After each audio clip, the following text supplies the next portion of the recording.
Hello friends, welcome back to my channel. ಹೊಸದಾಗಿ channel ನೋಡ್ತಿದ್ರೆ ಈ ಕೂಡಲೇ ಸಬ್ಸ್ಕ್ರೈಬ್ ಆಗಿ ಪಕ್ಕದಲ್ಲಿರೋ ಬೆಲ್ ಐಕನ್ನ ಕೂಡ ಪ್ರೆಸ್ ಮಾಡಿ. ಹಾಕುವಂಥ ಎಲ್ಲ ವಿಡಿಯೋ ನೋಟಿಫಿಕೇಶನ್ ನಿಮಗೆ ಮೊದಲು ಬಂದು ತಲುಪುತ್ತೆ ಅಂತ ಹೇಳ್ತಾ ವಿಡಿಯೋಗೊಂದು ಲೈಕ್ ಕೊಟ್ಟು ಸಪೋರ್ಟ್ ಮಾಡಿ. ಸರಿಗಮಪ ಶೋ ಮುಗಿದ ಬೆನ್ನಲ್ಲೇ ಫೈನಲ್ನಲ್ಲಿ ಆಯ್ಕೆಯಾದ ಬಾಳು ಬೆಳಗಿಂದಿ ಅವರಿಗೆ ಪ್ರೇಕ್ಷಕರು ಬೇಸರವನ್ನು ಉಂಟು ಮಾಡಿದ್ದಾರೆ. ಈತನಿಗೆ ರಾಗ, ತಾಳ, ಶ್ರುತಿ, ಲಯಬದ್ಧ ಶುದ್ಧವಾಗಿ ಆಡಲು ಬರುವುದಿಲ್ಲ ಎಂದು ಜನರು ಕೆಟ್ಟದಾಗಿ ಕಮೆಂಟ್ ಮಾಡುತ್ತಿದ್ದಾರೆ. ಹಾಗೆ ಒಂದು ಹಾಡನ್ನು ಎಲ್ಲ ರೀತಿಯ ಹಾಡನ್ನು ಒಂದೇ ರೀತಿಯಲ್ಲಿ ಹಾಡುತ್ತಾನೆ ಎಂದು ಕೂಡ ಜನರು ಟೀಕಿಸುತ್ತಿದ್ದಾರೆ. ಹಾಗೂ ಬಾಳು ಬೆಳಗುಂದಿ ಅವರನ್ನು ಚಾನಲ್ನ TRP ಹೆಚ್ಚಳಕ್ಕಾಗಿ ಮಾತ್ರ ಫೈನಲ್ ತನಕ ಸೆಲೆಕ್ಟ್ ಮಾಡಿದ್ದಾರೆ ಎಂದು ಜನರು ಹೇಳುತ್ತಿದ್ದಾರೆ.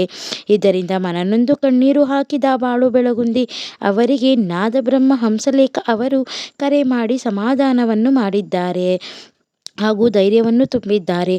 ನೀನು ಯಾವುದೇ ರೀತಿಯ ಕೆಟ್ಟ ಕಮೆಂಟ್ಗಳಿಗೆ ಧೈರ್ಯಗುಂದಬೇಡ ಹಾಗೂ ನಿನ್ನಲ್ಲಿ ಒಳ್ಳೆಯ ಪ್ರತಿಭೆ ಇದೆ, ಅದನ್ನು ಬಳಸಿಕೊಂಡು ಜೀವನದಲ್ಲಿ ಮುಂದೆ ಬಾ ಎಂದು ಧೈರ್ಯ ತುಂಬಿದ್ದಾರೆ. ಸ್ನೇಹಿತರೆ, ವಿಡಿಯೋ ಇಷ್ಟ ಆಗಿದ್ದಲ್ಲಿ ಪ್ಲೀಸ್ ಲೈಕ್ ಮಾಡಿ, ಶೇರ್ ಮಾಡಿ ಅಂತ ಹೇಳ್ತಾ ವಿಡಿಯೋನ ನಾನು ಇಲ್ಲಿಗೆ ಎಂಡ್ ಮಾಡ್ತಾ ಇದ್ದೀನಿ. Thanks for watching.